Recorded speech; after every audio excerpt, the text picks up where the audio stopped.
Give?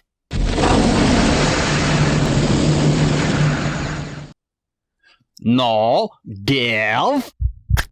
No, you can keep that.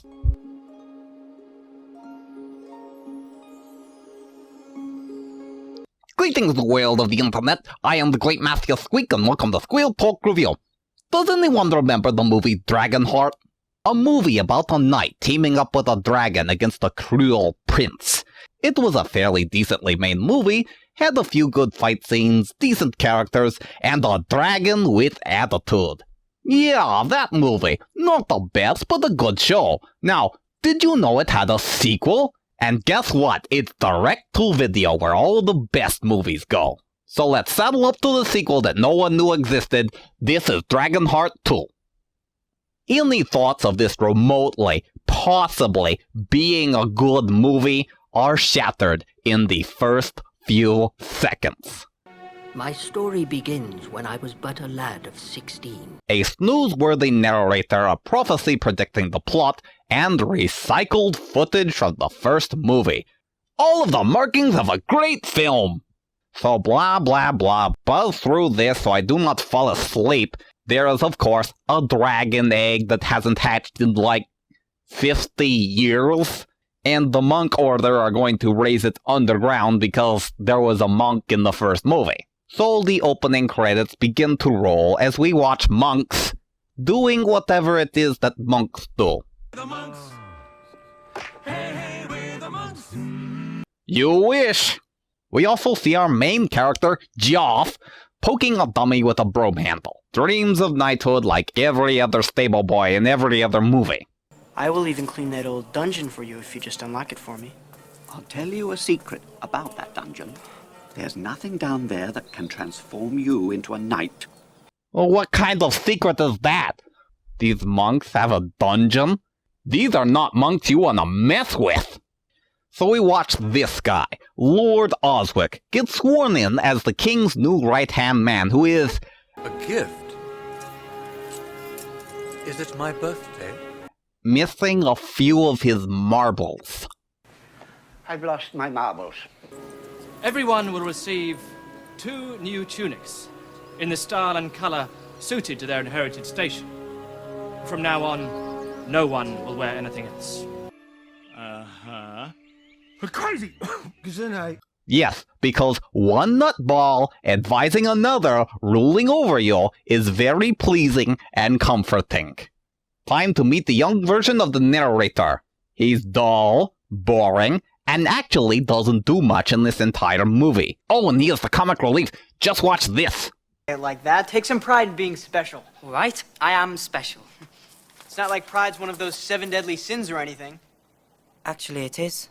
That was a joke! Isn't he just so full of laughs? Now we cut to something else. When are we going to see this dragon? We are introduced to some visitors from far, far away. Master Quan and his son, totally not a girl. They want some scrolls written by dragons, or the location of dragons or something. English is not this guy's forte. But repeats the whole dragon prophecy thing that the snooze-worthy narrator talked about. Geoff is determined to get the sword in the dungeon, and he passes by totally not a girl and definitely not love interest later, but surprise!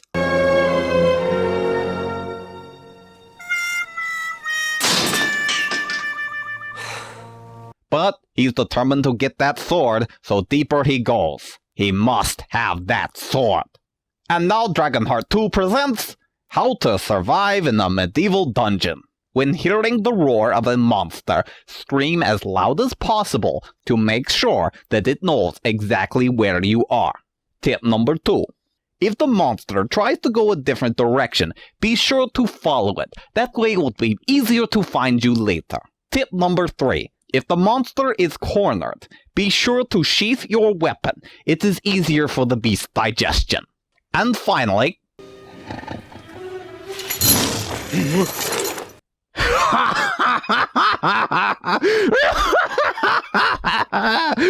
What is that? I mean, what is that? It is so fake, so terrible. I'd barely even call it a dragon. And you'll never guess what the son of Draco's name is. I'm Drake. That's right! Just drop the O, replace it with an E, and you've got yourself a new dragon character! Another scene of Master Quan and his son, totally not a girl, trying to learn English, as they ask Lord Oswick the same thing they just asked the monks. Boring and repetitive. Back at the monastery, Joff visited the dungeon every chance he got. I take it back, this is boring and repetitive! So despite having barely a scene together, Geoff and Drake are best friends now, and... This thing itches and it's the color of warm vomit. That's not the color of my vomit. Someone wrote that. Someone thought it was good. And no one stopped him. Friar Peter made me promise that I would never go outside. You're a dragon. Act like one. He barely looks like a dragon. So the boring monk from before comes in to say, Friar Peter is gone. Where did he go? He went to heaven. Do you know what that means? Can you not say the D word, monk? Whatever, he barely had a scene, so I don't really feel any sympathy, nor do I feel anything for these characters. So it's just an excuse to go brood for a while and encounter some bullies who are jealous because they look more stupid in their mandatory cloaks than Geoff does. Hi, I saw you yesterday. What kind of fake accent are you trying to make? And he does this through the entire scene. Geoff gets his butt handed to him, and Drake finally goes outside. But nobody seems to see this piece of abomination. He isn't exactly hiding, you know. We get another scene of the nutballs ruling the country. Only the words of truth will be spoken in our kingdom. Good luck enforcing that one. So Geoff takes off his tunic, gets in the fight with Drake, and gets into trouble, but you'll never guess who comes to save him. We seem to have lost our way. Perhaps you can point us in the proper direction? Why, of course, old man. Acting lessons are across the street, to the left at the right, and you should be able to see it from there. What's next is totally not a girl stunt double showing off some cheap karate techniques. It is cheesy and dopey that these professional knights are getting their butt kicked by such amateurish fighting moves. What? You mean to tell me that totally not a girl is really a girl? So after saving him, they ditch him. Time to turn to Drake. I'm being followed. You gotta hide. The guards see us. We're dead. Dead? Dead? I don't want to die. What's happening to He gets the best lines in this movie, doesn't he? Geoff is thrown over the ledge, but thankfully he's saved by the Dragon Academy dropout and pulled through the sky by a string. I do not think that pulling on the very tip of his cloak is the very safe way to carry someone. swoop down and scare the villagers? Oh, no. Swoop down and scare the villagers? Our hero, everybody! We watch a bunch of people stare at an empty sky and then... Will you? I did not speed that up or alter that in any way. That is how it plays. They didn't just fall, they rocketed to the ground. Their suicide attempt fails as the movie continues. They do not follow the old code. Do not trust them. You are talking to a pile of hay. Did you ever stop in this scene to just wonder, oh, what has my life become? I'm talking to a pile of hay. Well, if they're friends of Joss... Oh, never mind. I take it back. Get back in the hay. The hay was a much better conversation.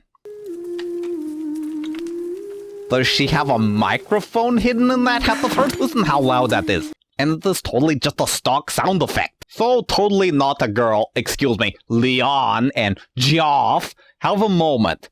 Do you like wearing girls' clothes? Or is that why you're dressed like a boy? That worked as a flirt? Do you like wearing girls' clothes, or is that why you're dressed like a boy? Just try that as a pickup line and see if you don't get smacked. Oh no, we're about to have another hilarious joke with the monk. Have you seen Drake? Alright, I'll keep looking. Hey, you have fun. Because it's not like gluttony's on that 7 deadly sin list, too. Oh, how do the writers come up with such poorly written delivery?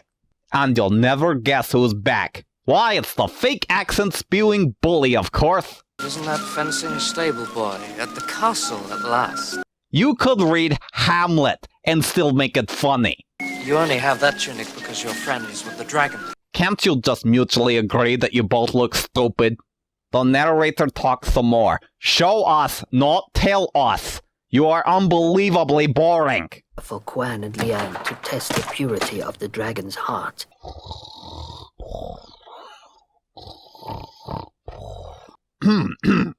So, while Lord Oswig totally isn't trying to charm Geoff just so he can get to Drake, the foreigners are taking the CG-ified lizard to some kind of test.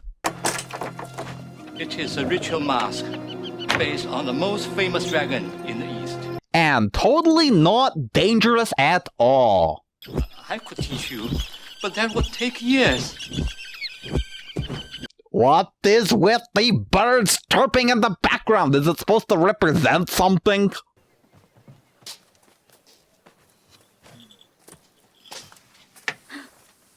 What are you doing to my dragon? Nothing. Everything is all right now. Totally not a girl had a crossbow pointed at your dragon. You're not gonna question that? At all? We're still trusting these people? We have to listen to the old man talk about Dragon Heaven that's in the constellation, and finally, they recap the first movie. Dragon was a mighty dragon who shared his heart with a prince who was wounded in battle. You'll know the prince was evil, right? While the dragon lived, the prince was invincible, sharing the dragon's strength. Really? And his every pain. Oh. Did you even watch the first movie when you made this thing? Why is that dragon chewing on a cow? Looks like dinner to me. Dinner? Dinner? So he is going to...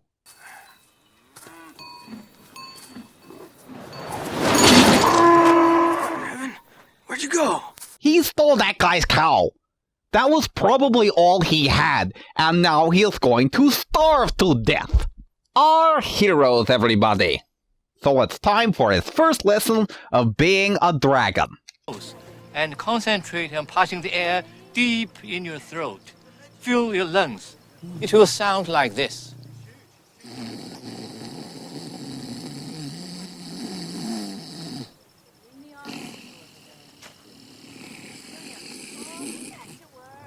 You try.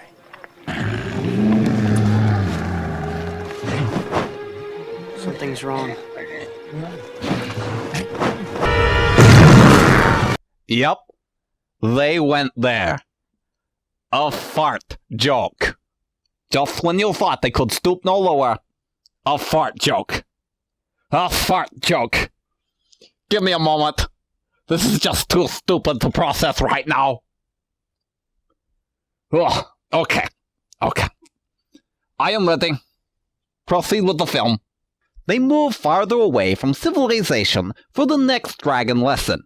What sound is the old man going to make this time? Breathing ice is an old dragon secret that few were able to master. Ice? You're going to teach him ice? I'm no expert on dragons, but most dragons and other folklore are usually only restricted to one element. Sounds simple to me. You don't even have an ice lung. Well, I don't have wings either, but I figured out how to land. You are already unlikable enough. Shut up. Mansell ducked! And now we have a spit joke.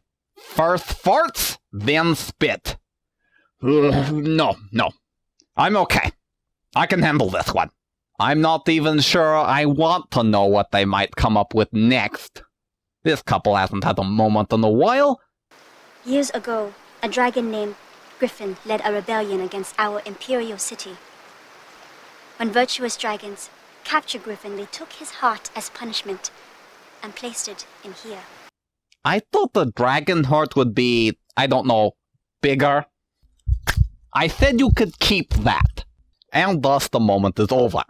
So Oswick has the king sign away his kingdom to him, and surprise! I guess you weren't expecting me. My mistake. I'll take care of it. I swear by the holy rood I won't say a thing. That's right, just like your king. You won't say a single coherent thing. Why didn't you just kill the monk? You don't have any reason to keep him alive. Now off to the dungeon with you like a good little monk. It's hot in here. Yeah, I don't know what that was either. You are all incompetent! Tone it down, just when I thought you couldn't change your facial expression at all. What is this? Is this where Shyamalan got his idea to fill a movie with Tai Chi and call it a good movie? But some soldiers show up, so we partake in some more cheesy fight sequences. Come on, it's an old man. Are you seriously letting an old man beat you with an umbrella? So they open their secret weapon of death and surrender. That's right, they pull out all these swords, all these knives, and surrender. These people are not like you and me. What do we really know of their intentions? Yes, trust the guy that arrested your friends for seemingly no reason, cause it's time to go to war, and we need every knight we've got. But not before our little monk tries to do a little bit of stand-up. Does the abbot know how hot it is down here? Probably doesn't care. Old bully never lets anyone do what they want. Want to talk as loud as I can? Shh. Got to be quiet all the time. If you listen closely, you may hear one of the wolves laughing behind him. Back to war. Drake, stay here and guard our backs. Be careful, Joff. You brought the dragon so he could cover the rear? Draco was attacking castles and outwitting an entire batch of dragon hunters on his own while his allies were in battle. Why even bother bringing the dragon if you are not going to use it to the best of its abilities?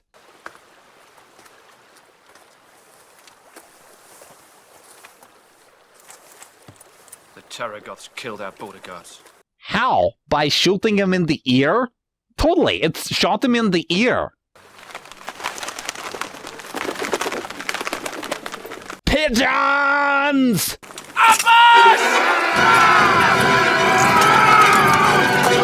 Now, you thought all of those other fighting scenes in this movie looked cheesy and fake?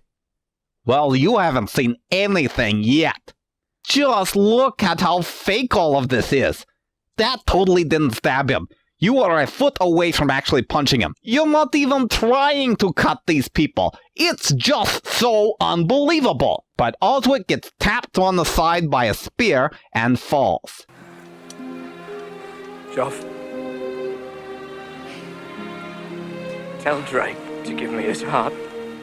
And look at this guy. For a guy dying, you look pathetically pleased with yourself. He's not really hurt.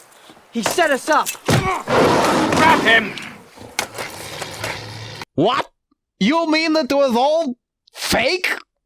It was all staged? All the cheesy swipes of the sword with the punches? Obviously not hitting? It was really all fake? So Drake learns how to blow fire. Have I complained about the voice of the dragon yet? I don't think so. He is weak and pathetic sounding. You are a dragon! Speak up! We cut to the foreigners, a totally not a girl, plays the stock sound effect from her hat microphone to trick the guards into letting her out. And they begin working on an antidote for the monk and the king's loopiness. Oh yeah, didn't you catch that the king was poisoned by loopiness drug?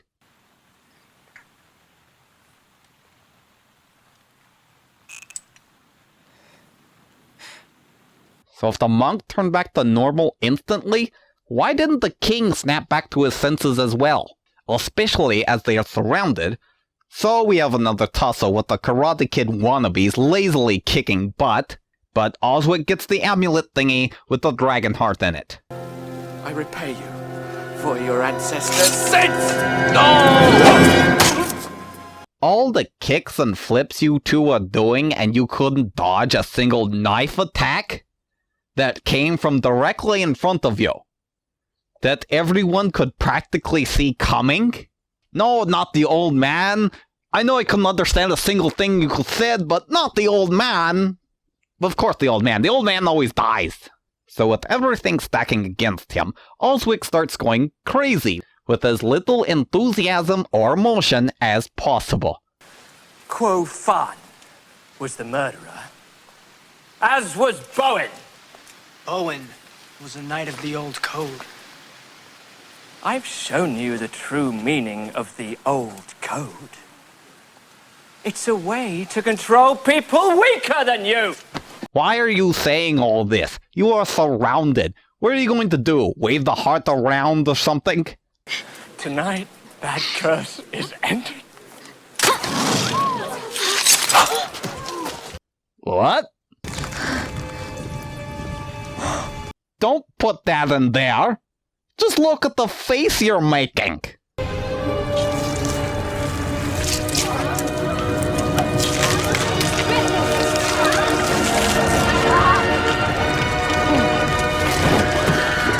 He's a dragon? Okay, point to the movie. I didn't see that one coming. And he is just as badly animated as Drake. Little brother, we must teach mankind their place as our servants. Come to me, and we'll fulfill the comet's prophecy together.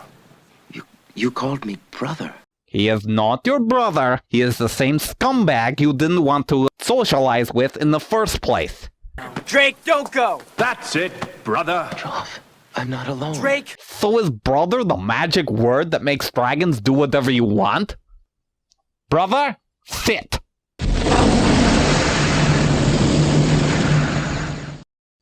That didn't work, you stupid movie. So now it's time for Dragon Fight! Or watching people watching a dragon fight! And one Ice Blast later, because they can do Ice Blast now, from Drake, causes styrofoam to rain down upon the audience. Oh, styrofoam! That stuff, it weakens me! And somehow, of course, Geoff is the only one injured.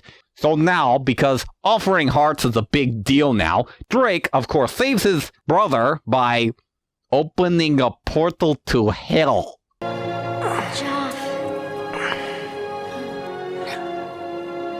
So everyone is living happily ever after, and Mr. Dull and Boring wraps up the story. As for Joff and Drake, they finally had what they'd really wanted from the start.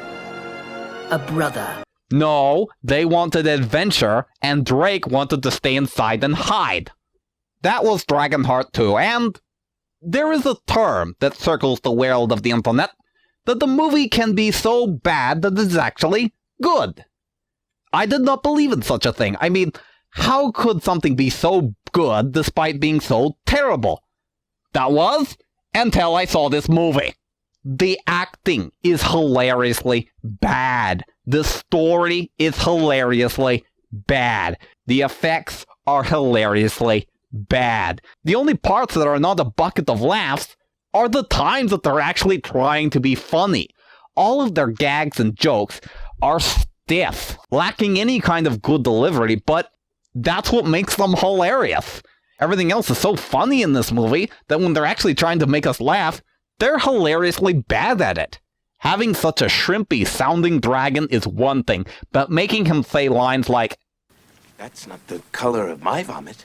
how can you do anything but laugh? Geoff does nothing likable in this movie, yet somehow gets the girl. And the dragon. I cannot believe I'm going to say this about such a terrible movie, but go see this movie. Find it and watch it. Find a pack of buddies, pop up a batch of popcorn, sit back and enjoy my new favorite worst movie ever. I am the Great Matthew Squeak, and this is Squirrel Talk Review.